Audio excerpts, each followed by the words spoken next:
मंत्री ज्योतिरादित्य सिंधिया ने SATRC की 25 बैठक का उद्घाटन कर पारदर्शी, सुरक्षित और मानक आधारित भविष्य के सह निर्माण का आह्वान किया। 1.2 बिलियन टेलीफोन और 970 मिलियन इंटरनेट ग्राहकों के साथ भारत एक डिजिटल दिग्गज के रूप में उभरा है। 2026-27 तक भारत की अर्थव्यवस्था का 20% हिस्सा डिजिटल हो जाएगा।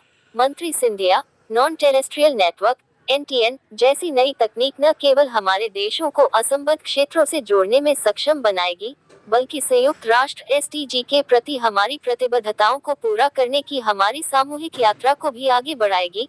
बैठक में Afghanistan, Bangladesh, Bhutan, Bharat, Islamic Republic of Iran, Maldives, Nepal, Pakistan और श्रीलंका जैसे SATRC देशों के नियामकों और संबद्ध सदस्यों के प्रमुख भाग ले रहे हैं। संचार मंत्री श्री ज्योतिरादित्य सिंधिया ने आज नई दिल्ली में दक्षिण एशियाई दूरसंचार विनियामक परिषद SATRC 25 की 25 बैठक का उद्घाटन किया। अपने मुख्य वक्तव्य में सिंधिया ने कहा, भारत वैश्विक दक्षिण की आवाज के रूप में उभर रहा है।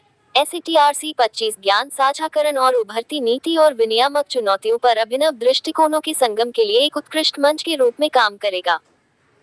उन्होंने आगे जोर देकर कहा कि विनियामक निकायों के नीति निर्माण का मार्गदर्शन संरक्षित, सुरक्षित और मानक भविष्य को करना चाहिए। मंत्री महोदय अफगानिस्तान, बांग्लादेश, भूटान, भारत, ईरान, मालदीव, नेपाल, पाकिस्तान और श्रीलंका सहित SATRC सदस्य देशों के विनियामक प्रमुखों और संबद्ध सदस्यों की एक प्रतिष्ठित सभा को संबोधित कर रहे थे।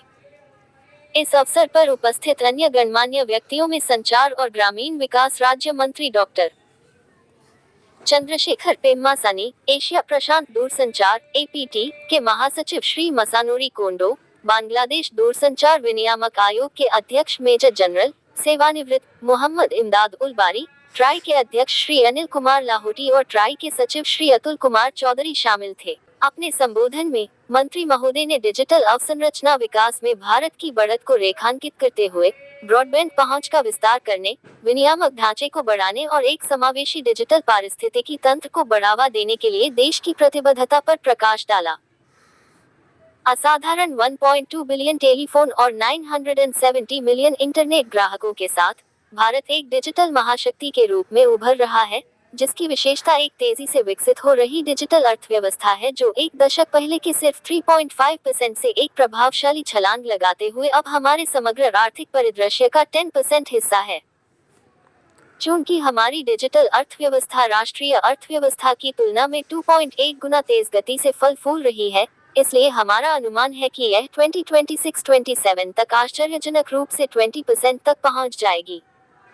उन्होंने SATRC के सदस्य देशों से डिजिटल समावेशिता, टिकाऊ नेटवर्क अवसंरचना और उपभोक्ता संरक्षण जैसे प्रमुख मुद्दों पर सहयोग करने का आग्रह किया।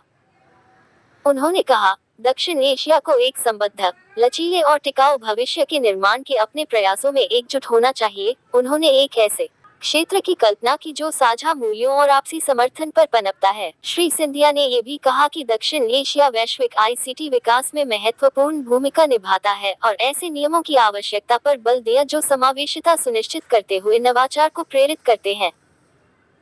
नई तकनीकी प्रगति के बारे में बात करते हुए उन्होंने साझा किया, गैर स्थलीय नेटवर्क NTN का आगमन हमारे राष्ट्रों के सबसे दूरदराज कोनों तक दूरसंचार कवरेज विस्तार करने का एक क्रांतिकारी अवसर प्रस्तुत करता है। मुझे आशा है कि NTN का विकास संचार प्रौद्योगिकियों में नए रास्ते खोलेगा, विभिन्न क्षेत्रों में अभिनव अनुप्रयोगों को प्रज्वलित करेगा और अंततः संयुक्त राष्ट्र सतत विकास लक्ष्यों UNSDG की दिशा में हमारी सामूहिक यात्रा को आगे बढ़ाएगा। संचार राज्य मंत्री डॉक्टर चंद्रशेखर ने लोगों और समुदायों को सशक्त बनाने में दूरसंचार की क्रांतिकारी शक्ति को रेखांकित किया।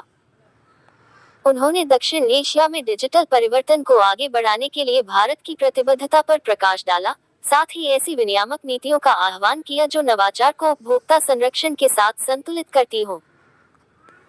APT के महासचिव श्री मासानोरी कोंडो ने स्वागत भाषण के साथ सत्र की शुरुआत की, जिसमें उन्होंने एशिया भर में एक स्थायी और समावेशी डिजिटल इकोसिस्टम का समर्थन करने के APT के मिशन पर जोर दिया।